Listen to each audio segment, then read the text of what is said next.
Hello, everybody. I think we're going to start officially on the dot. People are dialing in. Thanks, everybody, for coming to our webinar. This is a monthly webinar. Today, we're talking about the state of design in 2025. And we have Pip Tompkin and Sean Hughes on the call. And before we get jumping, I want to make a couple announcements. Can we go to the next page? Yeah, so next month we actually have an AI and design special. It's going to be actually more of a session around tools. We have had some exciting folks from different AI companies joining us for that one. So stay tuned. It's going to be Thursday, March 20th. And then if you want to keep up to date on future events, always please subscribe to our newsletter. Let's get started. I know people are dialing in, so I want to start with Sean. So Sean, thanks for coming on the call. Obviously, you have over almost 30 years of experience in a wide range of positions, from being vice president of design at Philips, really also working in Asia, working in Europe, working in the US. And then also you have a master's degree in industrial design from the Royal College, from the RCA, and also spent quite a bit of time now in a really interesting position where I would say the intersection of technology and government. And I'd love to hear a little bit on that as you're kind of getting into it. But thanks for being on. And then I have also Pip, originally from Nottingham, UK. Today we have a full RCA panel. I didn't go to RCA, but aspired to go. So I'm a little bit of a fanboy today, which is obviously I visited once. I was very impressed. I saw some really cool stuff. But anyway, Pip is obviously worked at Nokia. Lived in Austin, Texas, in Norway, in the UK. Has a lot of background. Also, as somebody who started companies, started his own design agency. And then was head of design for the 360 group, and where he held the position of chief design officer.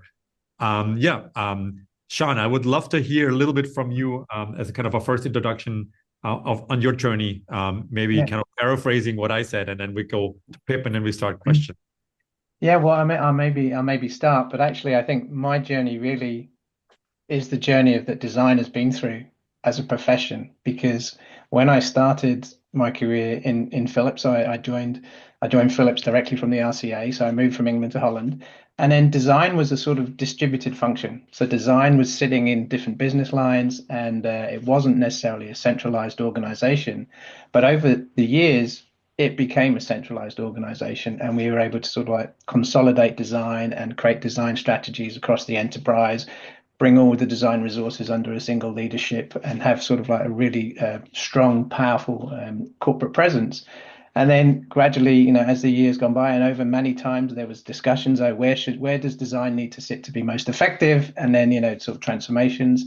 And then we've seen this very recently, this sort of transformation. I think the whole industry, and we were talking about before the call, like the turbulence in the industry, right, is that design has been, from being centralized, has been distributed.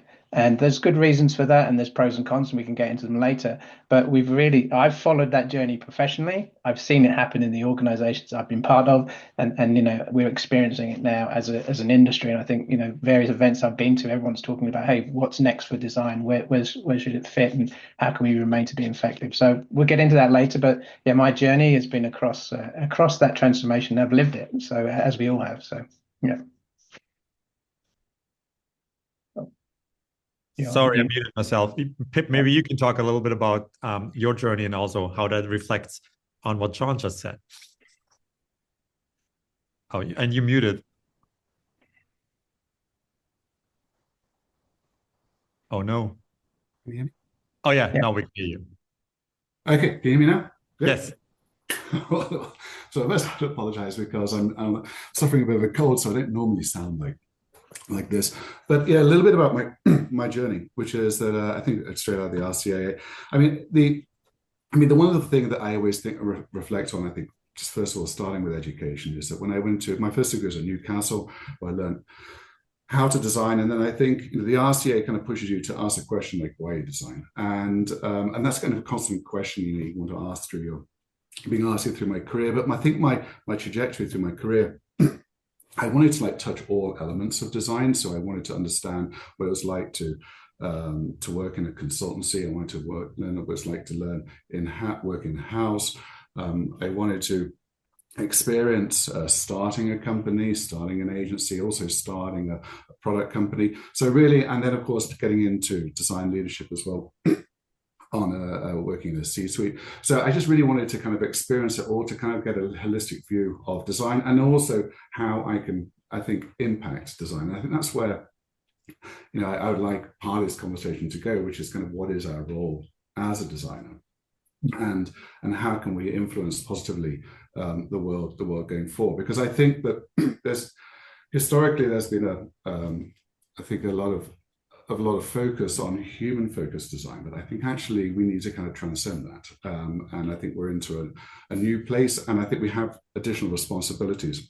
And some of those responsibilities are tied up into my new position, which is that it's not my new position because I've been with this company for working with them and advising them for about 8 years, but I now operate as the Chief Design Officer for Let Us Grow, which is a company based in Venice, California.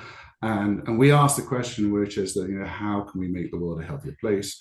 And so through that, we tried to come up with solutions that would allow people to make a choice about how they get their food and how they get a food which is sustainable, because modern farming practices I think, are destroying the world.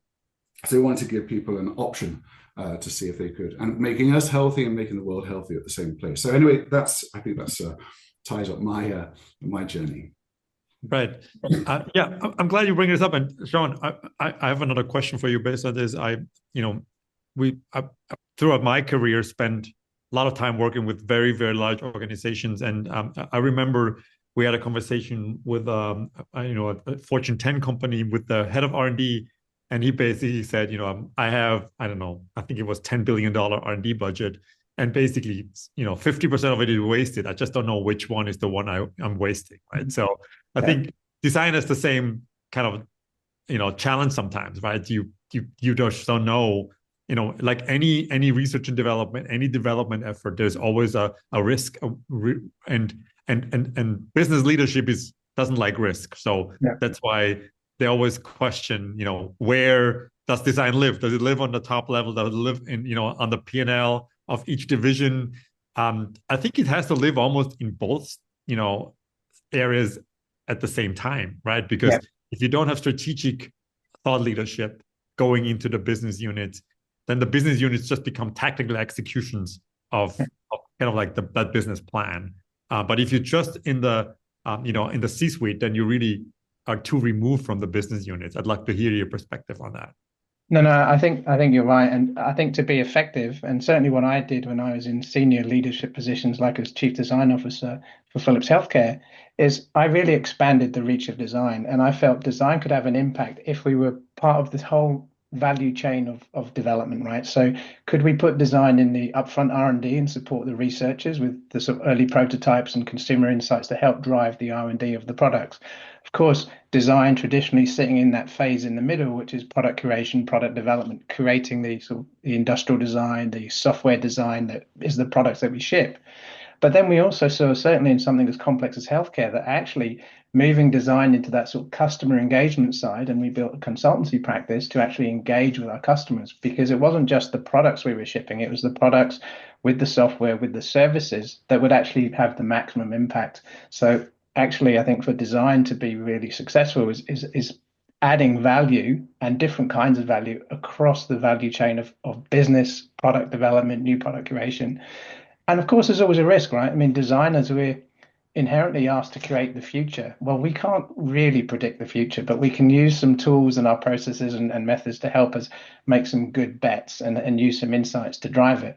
But there is a degree of risk, but business is also about de-risking that. And I think by having robust design processes across the value chain, we can help in that de-risking and, hopefully make what comes to market more successful. I saw a nice thing on the sort of LinkedIn today as a slideshow and saying they sort of a design is a team sport. And that's what I've always tried to do, is say, how can we use design in this team of researchers, marketeers, product managers, salespeople, and where can we find value as a designer to influence all of that to actually, ship and sell compelling products that people enjoy using and will come back and buy the next version. Mm-hmm. Yeah, I'm glad you're bringing this up. And I think, when you work in a cross-functional team, I feel like sometimes the best team is the one you walk in and you don't know what their titles are, right? Like the marketing guy can be creative, the finance guy can be creative, the R&D guy and gal can be creative, right? It's like, I feel cross-functional team sport teams are most effective if it's almost like a blurred line between where you come from as a discipline, right? Yeah, I mean, I think you all rally around the same mission, right? But everybody's got a slightly different perspective. And I think designers are very good at finding the way, again, solve the problem from many angles. I've got to make it work for the finance guy. I've got to answer the marketing story. We've got to, meet the market requirement, whatever it might be, or the customer requirement. So yeah, we're good at, say, taking all those inputs and then creating something tangible that is sort of like a manifestation of everyone's best intent. But design doesn't have the exclusivity on creativity. Absolutely not. Right. Yeah. I think design is the superpower of storytelling, right? I think Yes. not other disciplines are as native in storytelling as designers. And yeah, I have a question for you, Pip, about this, because Let Us Grow seems like a really good startup, or it's probably not a startup anymore, but but how important is that storytelling aspect in that narrative, right? I mean, you're changing the way people think about a paradigm as food. And I'd love to hear your perspective on that. Well, first I wanted to just pick up on something that Sean was saying there, which is where I sometimes see that we have an inherent value in leadership is actually creating a counterbalance to the understanding of what risk is. I think that my experience sometimes, trying to define exactly what risk is can be problematic within an organization. And you sometimes have to ask that question, which is that people ask the question, what is the risk if we do this? And I think sometimes as a designer, we have to ask the question, what is the risk if we don't do this?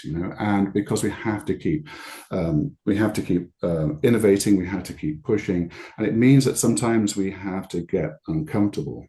I saw a phrase that said, no risk, no story, and I think there's some truth in that. And I think sometimes there's certain elements within organizations where it is their job to de-risk things. I think it's also design, and again, we don't usually own this, but we have a responsibility to try and push organizations into innovating. And as soon as you innovate, of course you incur some risk. But to answer to your question, Gregor, about storytelling, I mean, Let Us Grow is a small organization, but they recognize, which is that we have to.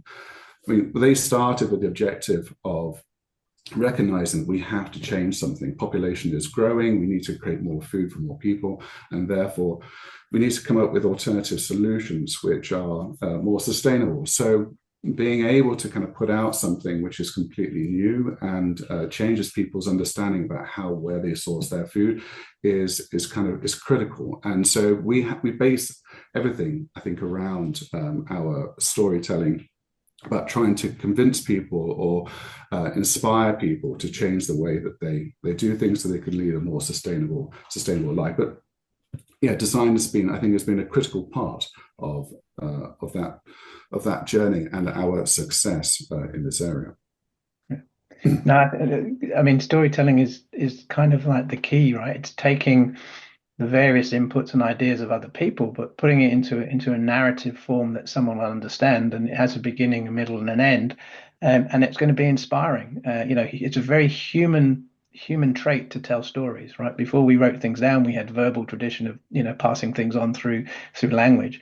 So then I think designers, we're very good at that, creating that narrative of a future, creating a vision of a story for things that don't exist. Whether you're making a new MRI machine, or you're trying to cobble together a coalition of businesses to create up a solution that solves a problem that we sort of see emerging, or you're trying to make a new toothbrush, you're going to have to tell a story to convince people why it works better, is different, and is worth investing in.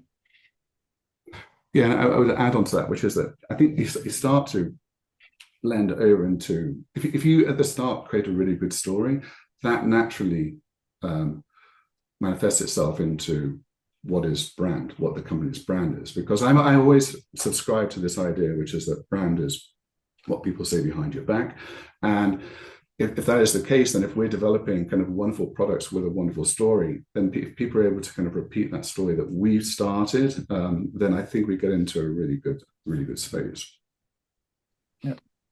Yeah, I'm glad you're bringing this up because I think authenticity is kind of, like I would say modern brands like to be a lot more authentic, than I would say than older brands, or, at least they're coming out of this like almost bottom up approach, right, to brand building. Um, and a designer can be a very useful tool in basically galvanizing that storytelling, right? And also designer's superpower is visual communication, right? So you not only can tell the story, but you can also convert it into a better design solution, right? Picture. The better picture, exactly. Yeah. Yeah. I want to maybe shift over the topic of this conversation is the state of design, and obviously we talked about the history of design, how we got here. Um, you know, um, I talked to many design leaders over the last 6 months, and everybody's kind of saying the same thing, that we are in interesting times. We're in interesting times in technology evolution. We're in interesting times in how businesses look at innovation. I think we're in interesting times also in how accelerated disruption is becoming. Right, we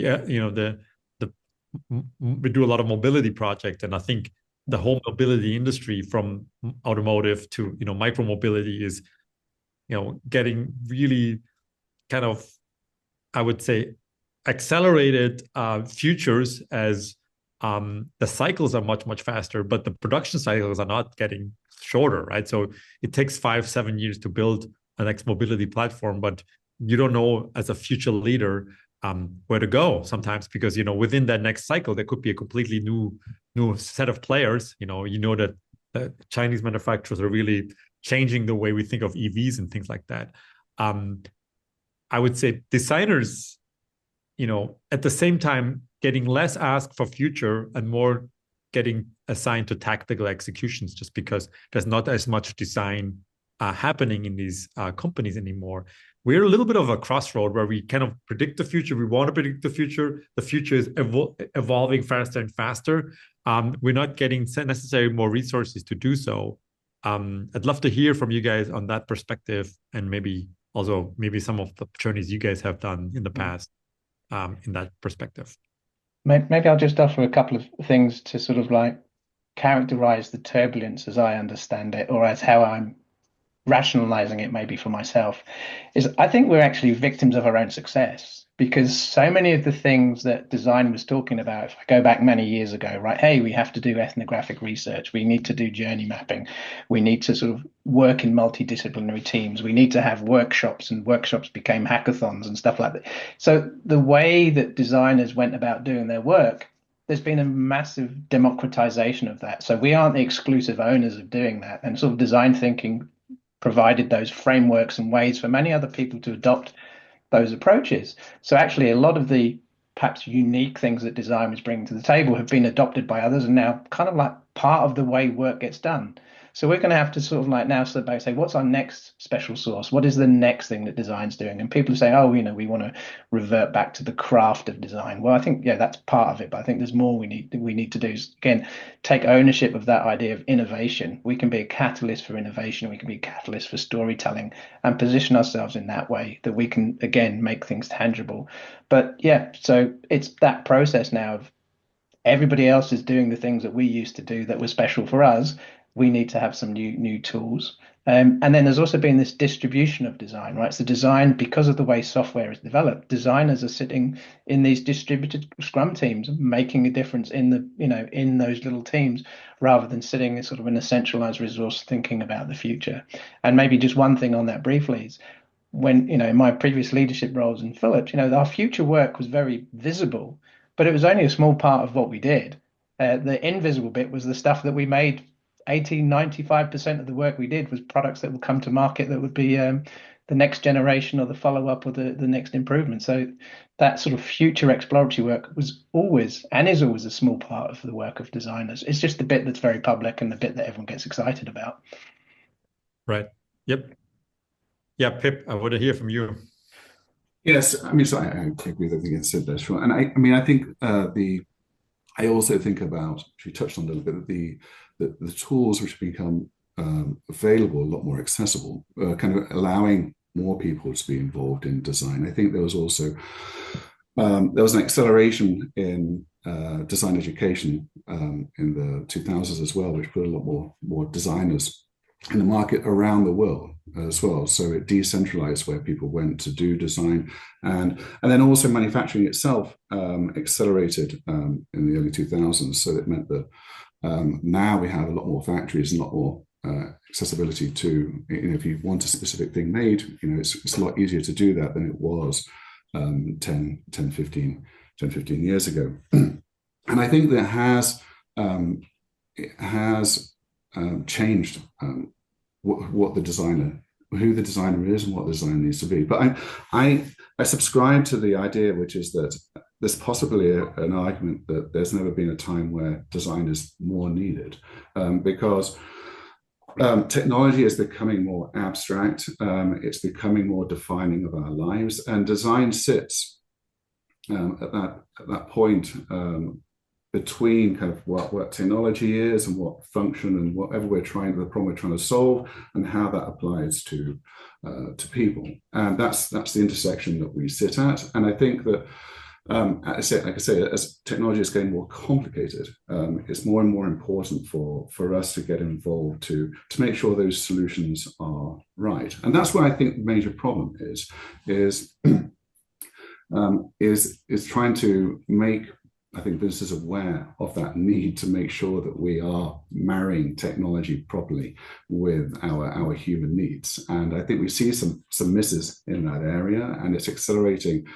And so we have to try and keep up with it. And that's the bit I don't know if I've necessarily solved, which is that how do we message to businesses and make it commercially? I mean, there was a reason why design kind of jumped to prominence especially in the early 2000s, because design really wasn't featured. And then suddenly, as soon as those companies adopted design, they saw that instantly by thinking about the users, there was an instant commercial success with those products. Now, as Sean said, I think there's a general status quo of pretty good design throughout the world.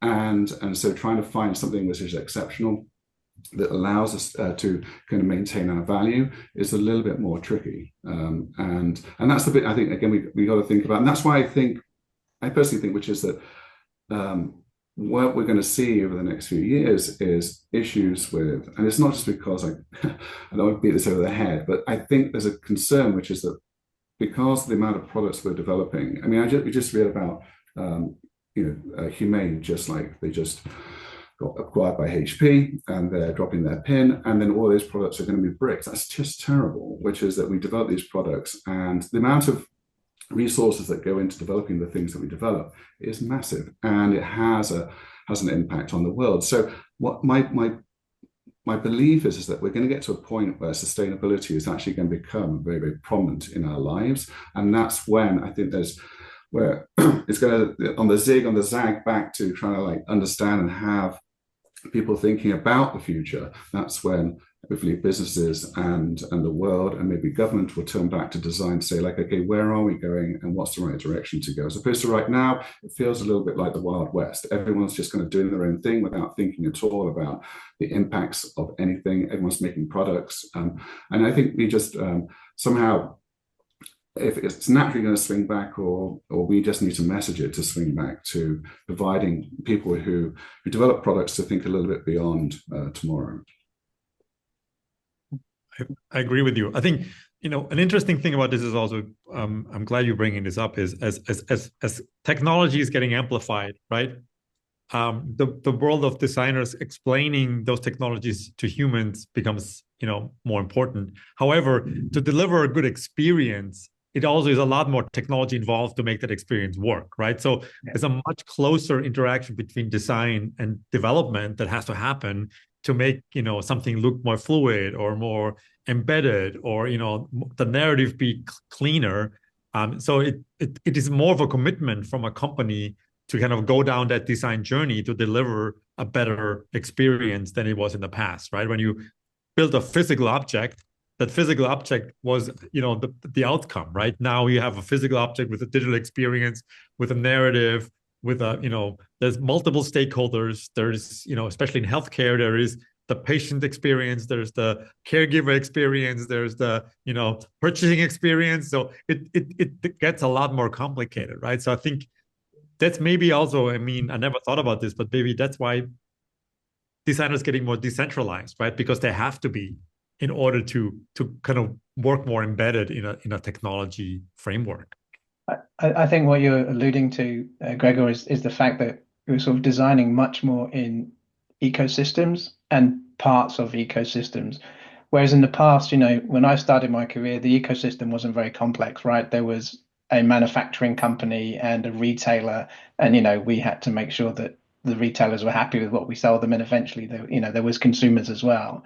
But now with like connected devices, and if you take healthcare as a great example, because again, there's so many people involved in getting that device or that service to a patient through the whole, from innovation to R&D to approval to selling it is very complex as well. Selling it into is difficult. So yes, the design is living within this ecosystem, and to have an impact, it is a team sport with multiple people dealing with different aspects of that journey to delivering value. And again, a lot more design is in the digital realm, right? The services that we consume every day. There's way more designers now involved in creating digital experiences than there prior in making products, I would argue. Right. And I think the expectation is much higher, right? If I can have a phone with an app experience that is as clean as possible, where I have a whole OS team, I have a whole application team that is supporting that experience. Now, all of a sudden, you're building a medical device, and the doctor wants to get that same snappy touch interface experience on a medical device as he has on his. Well, I mean, in the world that I work in, is like, imagine the just government employees that are using legacy IT systems that some still have like green screens, right?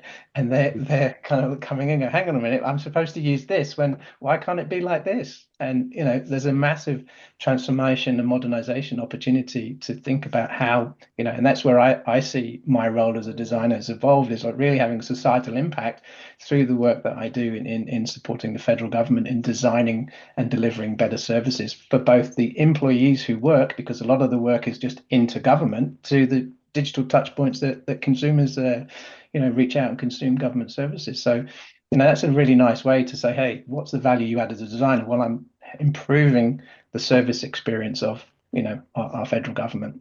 Mm-hmm. And I think as designers, we always strive for the optimum, right? But especially in these massive ecosystems, a little bit of change has a huge impact. Yeah, exactly. I mean, what they say, the step from 0 to 1 is the biggest step ever, right? Everything else is just incremental. Yep. I'd like to hear a little bit about kind of also, and everybody talks about AI, right? And I think, as designers, we all start using AI. We all interact with AI. We all, use generative methods to kind of create products. I'd love to hear, Pip, a little bit, I'm setting you up here, but talk a little bit about like your experience and also how multiple stakeholders within an organization kind of leverage AI, and what's your perspective on that? Yeah, AI. So I think AI has a really great use, especially when it's 2 o'clock in the morning and you had to put some text onto a slide. That has a wonderful function right there, where typically I think designers aren't so good at writing that text at 2 o'clock in the morning. But anyway, but I think, of course, it has, joking aside, has far deeper reaching implications. And I actually, again, I think that AI it's almost, from the way I look at it, is it's actually almost the ultimate interface, which is that instead of like, I want to do something, and typically in the past, you have to learn an application, and it takes time to do that. And now we're getting to a point where, as applications are starting to integrate AI, so I'm just starting with the application element first, but the fact that you can just type something in and I want to do this, and it will allow you to do that. So I think that it's going to despecialize all of those applications that we need to use, which again is democratizing design and bringing it to a wider audience. But also, as a designer, I think it allows us to do sometimes create what we want, our vision, sometimes with a little bit more ease. Sometimes with not much control, which is where I think there are some issues, and I think that's what will develop. But I just think of it as just as a user interface. I think using AI is extraordinary, which is that I just want to do this, and it will tell you this is the answer to it. But where I see, issues, especially for design happening, is the fact, which is that, and I have this internal, I think, debate with myself about this, which is that when, let me take us back. So when I was at college, I did my first degree, and I have to give a shout out to Sam Woodman, who was, I think he's at Adobe right now. But he did a project at school, which was, and this is where we're back asking if anybody could design anything, what would happen? What was the question? And what would people design? What would they make? And I think we're at that place right now, which is with the tools we have. Anybody can design anything, and then with plastic printers, etc., we can make whatever we want. But it brings into for me into stark contrast what is our role. And I always have to explain this to people, which is what the role is of a designer. It's not just about making things look pretty. It's not just about also making systems. It's about what we tend to do is, if you look at historically at design, we came into, and especially with the RCA, because this kind of this fundamental roots, which is that in the beginning of the industrial age, we had to make products which were not for one person, two people, five people. We had to start making for hundreds of people, thousands of people. If you start making objects and products which are usable by larger amounts of people because of mass manufacturing, then you had to have a certain skill set to be able to create things which allowed it to be used by a lot of people. And that's what we did. And I think that that's a certain type of mindset, and that's not the same mindset of anybody just saying, hey, I like this thing, I'm going to make this thing. I think when we redesign things, we think a lot deeper into, of course, what the experience is, what the right solution is. And I think that is what we bring as an industry to, and we kind of, again, save ourselves from ourselves through going through an education of understanding what people want, also wanting and bring it to kind of more diverse, wider audiences. And I think that's a really fundamental part. And I don't see AI filling that gap right now. I think that there's I'm not saying it can't at some point, but I think that right now there's an inherent need to curate. Curate what we are designing, and making sure that we're, again, making decisions about what we produce, so that we are making products that that function better, that don't die, don't become landfill, etc. But I am concerned about AI's use in business, because I think that some businesses see this as a shortcut to being able to quickly make something and get something to the market quicker. And this is, I think, a reflection on the state of design right now. If I was to try and capture where we are as design, I think, again, we go back 10, 15, 20 years, there was a really big push into design thinking and having products that had a modernist aesthetic and really more human-centered, and also as part of that, there was a really big drive towards innovation. There was a huge acceleration in innovation.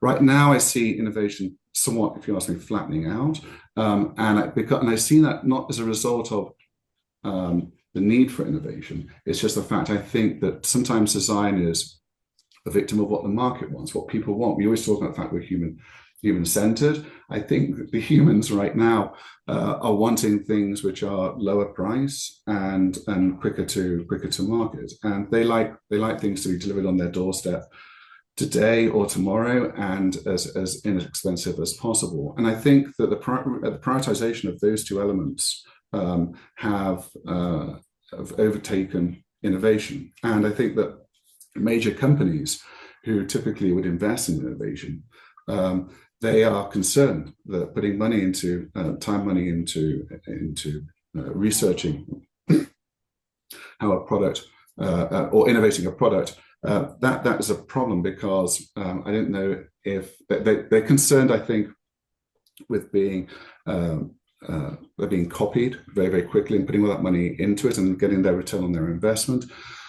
And I think that has pushed a lot of these big companies that typically invested in innovation to now focus a little bit more on getting just their products, reiterating products, and getting them quicker to market. I'll leave it right there. Thanks. I just wanted to go back on your question about AI, and you're going to have a whole talk about it, which I can't wait to join on the 20th of March. But I did spend a few hours yesterday going through a very good YouTube video explaining the foundations of how it actually works. So the magic behind ChatGPT, how a large language model actually emerges and what it emerges from, and the soup of content.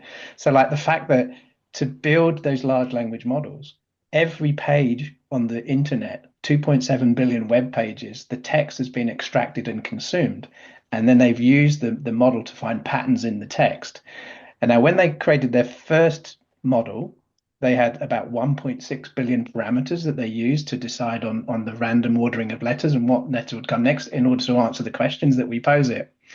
The latest model is using 400 billion parameters to arrive at the estimations. That's why it's getting better at giving us the answers, to actually arrive at the answers that it gives you. And it's incredible just to see what lies behind it, because I consume it on my phone as the application, but what's the engineering behind it? And it's incredible what these computer scientists have done.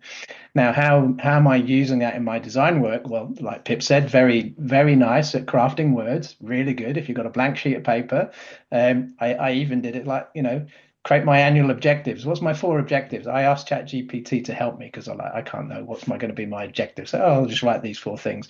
And, you tell them who you are, what your role is, and it came up with some incredible things. So, using it to help you get over that blank sheet of paper and start telling a story. You still have to do a lot of polishing and reworking afterwards. But when you get there, what I haven't seen yet is that sort of, hey, I want to put together a really cool PowerPoint deck, tell me, here's my problem, here's some inputs, create a really nice story for me. I haven't seen it get that sophisticated where it's working. Or creating some quick visuals, yes, but there's sort of hallucination still. Sometimes the people look a bit odd and strange in what they're doing. But again, getting some input, getting rapidly to something that's tangible, that's discussable, yeah, very useful. But I don't think it's going to replace us. It's just going to augment the work we do and let us do things much more quickly.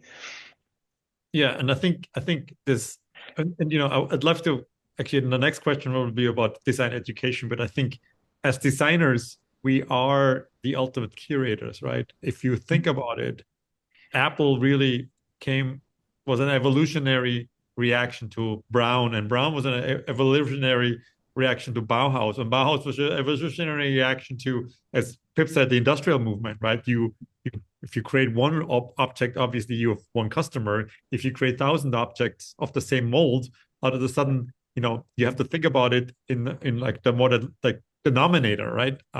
So in a sense, I think AI will be an executional tool that can amplify the way we think, but ultimately the decision making and the narrative will always be in hands of designers.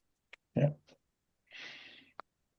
No, I mean, you see it the way it transforms how, somebody was talking to me, say, hey, I can have a startup company now, And AI can help me as the marketing manager because it can help me write my copy. AI can help me as my financial forecaster because it can dive into the databases and see, what sizes of market sizing.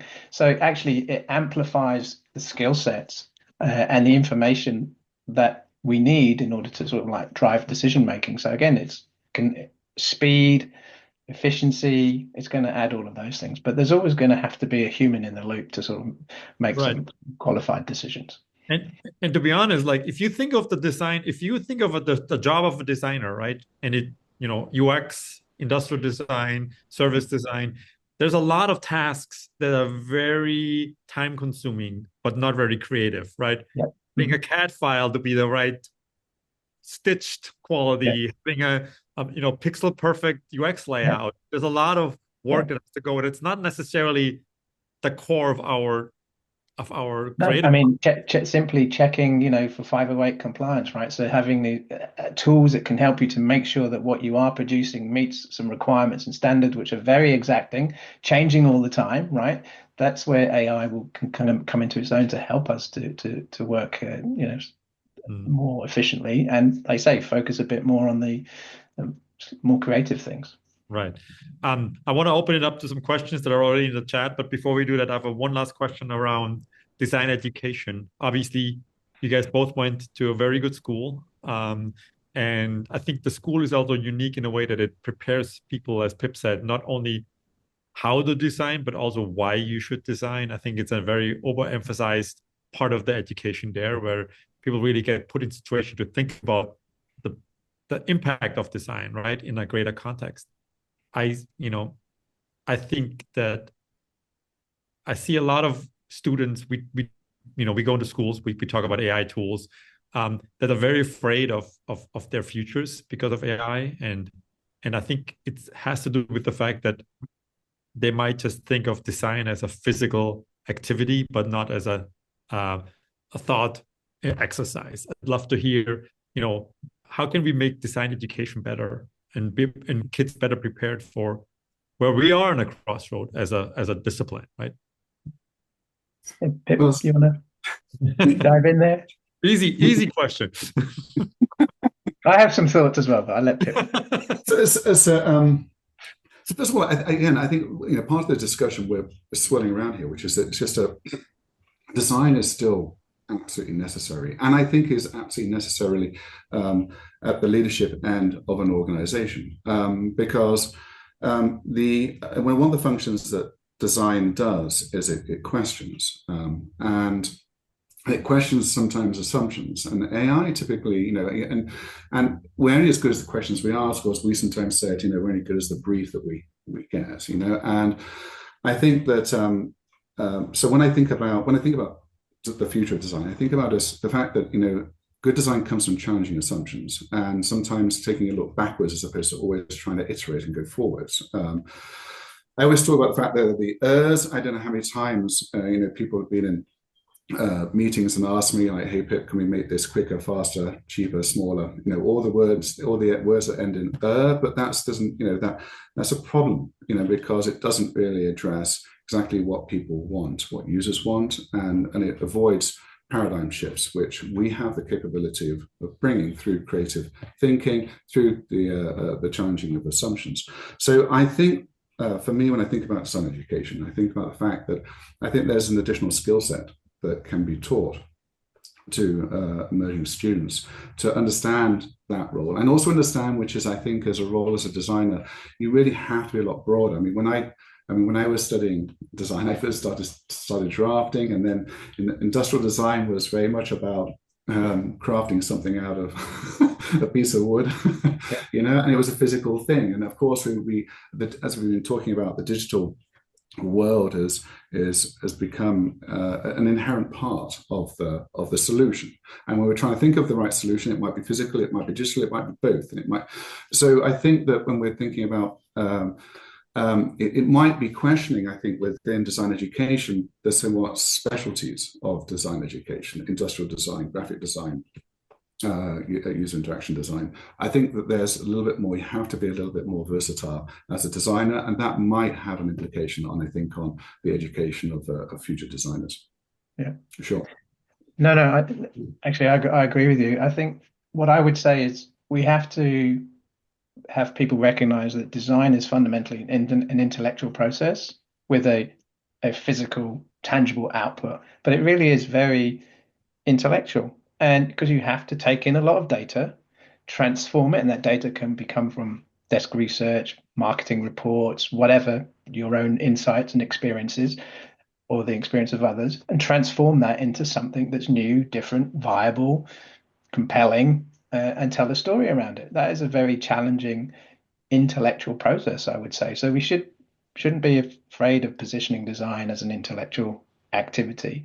At the same time, you want to have designers be protagonists, like Pip says, challenge, be prepared to challenge the status quo and move the conversation forward. So I think training designers to see their role. And someone as like the nice quote, we need to have our head in the clouds and our feet on the ground. I think that's a really nice way to explain the role of designer. Right? We're visionaries, we want to see the future, but we have to be pragmatists as well to deal with the sort of context within we're working. And again, that blending of, like I said, like when Pip and I started, it was quite straightforward. We made physical things, and there was there might be a button that had an interaction or a few buttons, but that was it. Remote control maybe it was as complex as the interaction was, but now it's way more complex, connected. So it's about designing in those ecosystems and that variety of skills from product making physical artifacts to typography for fonts and on the screen and layout and all that. So all those kind of design skills become very important. So I think designers have to be a little bit more broad based. And then thinking about the RCA, I always look back on the RCA as like, marine boot camp for designers. So you go there thinking you're a good designer, but they sort of break you down and make you better. And that was my experience, was a sort of like, the boot camp for design. So anybody wants to go to a sort of like boot camp for a designer, go there and you'll have a great experience and you'll come out the other side better for it, but it'll be a painful process. Right. I'm going to start weaving in some of these questions here and then also opening up. If anybody has a question, please drop it in the chat. I'm sure some folks really want to, get some insights from Pip and Sean. This is probably a question for Sean. Importance of design in fields like policy UX or civil design. And it's really more about, societal, what's the societal opportunity for designers to explain policies, explain narratives, and I'm sure this has to do with a lot of the stuff you're doing, in your work. So, I see the role for designers. Yeah, certainly design can shape policy, can be involved in thinking about urban planning and future cities and towns, and there's those designing those kind of things. But there's also helping design the services that government delivers so they can be easily consumed by everybody. And again, that's a big opportunity for designers to have a societal impact, working on those systems and tools that we touch every day, whether it's something as I just had the wonderful experience of going through the federal FAFSA form. If anyone knows that, it's federal financial aid things for students. I mean, yeah, very complex process. Actually, they've made some significant improvements in their website and how it can be experienced. So hats off to them for the improvements there. But there's many other government touch points that are way more complex than they need to be, and could be easier. And it's not only at the federal level, state government. You want to go to the DMV and get a driving license. In some cases, that's kind of easy. In other cases, really difficult.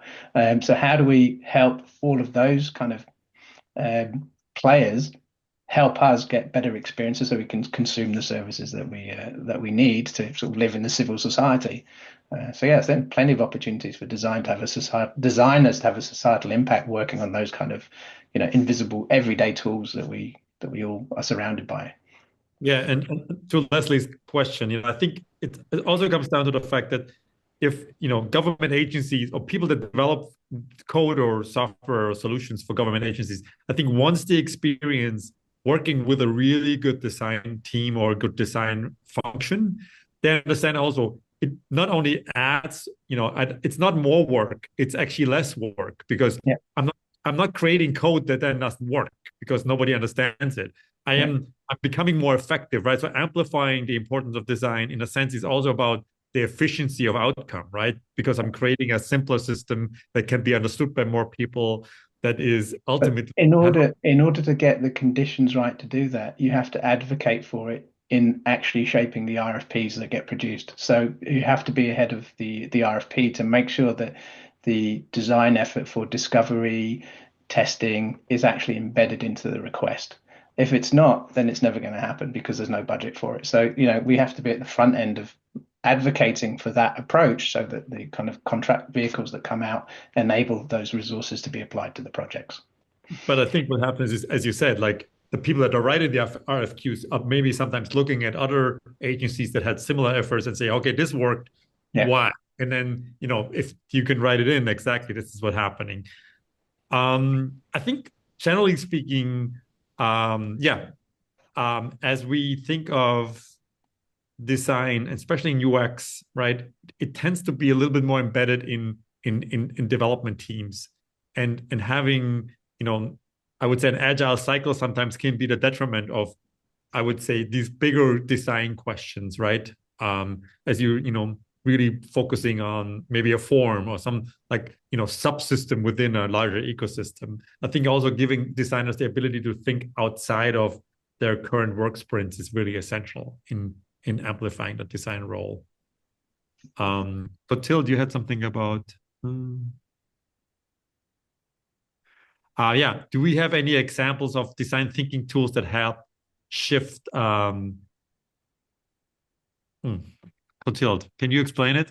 Sorry, the question is that, I loved how you said that the design was historically the art of designing the same product for a large number of users, but now the paradigm is really shifting from everybody wanting it their way. So how can we design for everybody's tastes and needs independently in a way?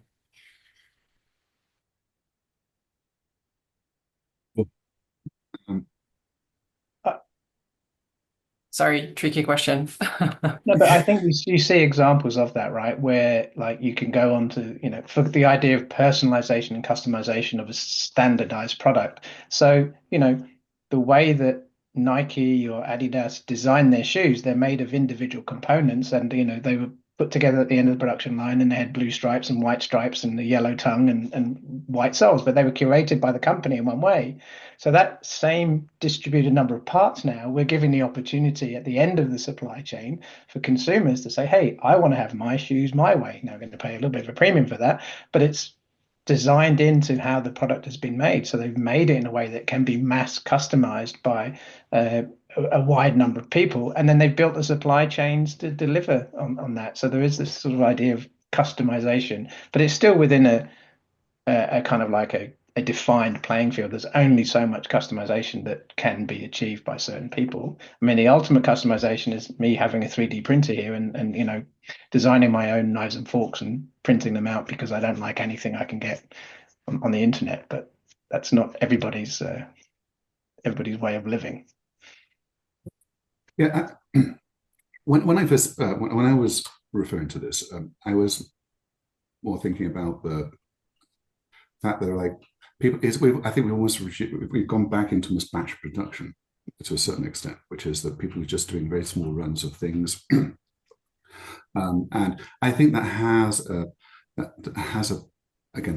impact on sustainability. And I think what Sean was talking about there, which is that having something which has a certain element of customization. I was just noticed the other day, which I hate to bring up Cybertrucks, but we have so many of them in LA.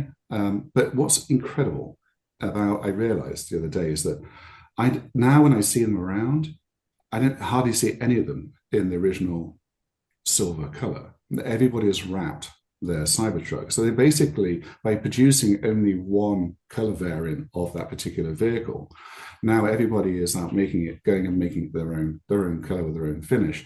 And it's interesting, which we talk about like customization. You'd have never ever thought that would have been like the kind of the iPhone case model would have been applied to vehicles, but that's what I'm seeing. And so it gave me a thought of like maybe because that gives you the ability to perhaps control the mass production of something, and but then provide something which makes it feel that it's yours, which I think it has some, it can have some advantages on creating sustainable products. So anyway, what I'm saying is it reframed my thinking about what we can customize these days, and maybe there is an option to do it for almost anything.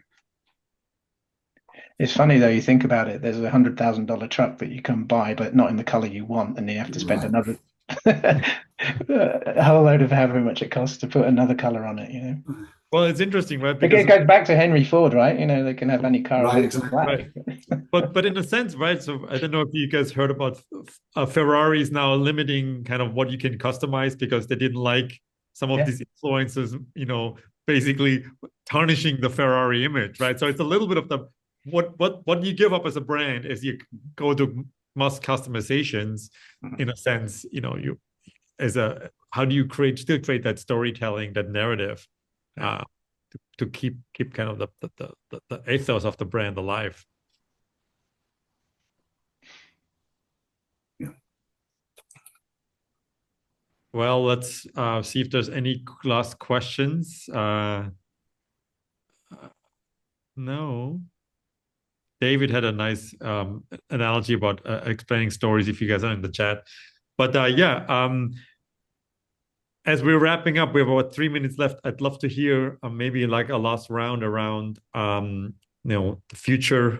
And obviously we're at turbulent times. You know, I hear a lot of folks are rethinking, as you said, Pip, about where to produce things. You know, things are going to be much more maybe. So I think as my final thoughts, I'd actually like to talk about, I think just generally the role of the designer. And I think it's just all we have to do is, you see, we ask people, like our role typically, or my role for a good percentage of my career, has been going into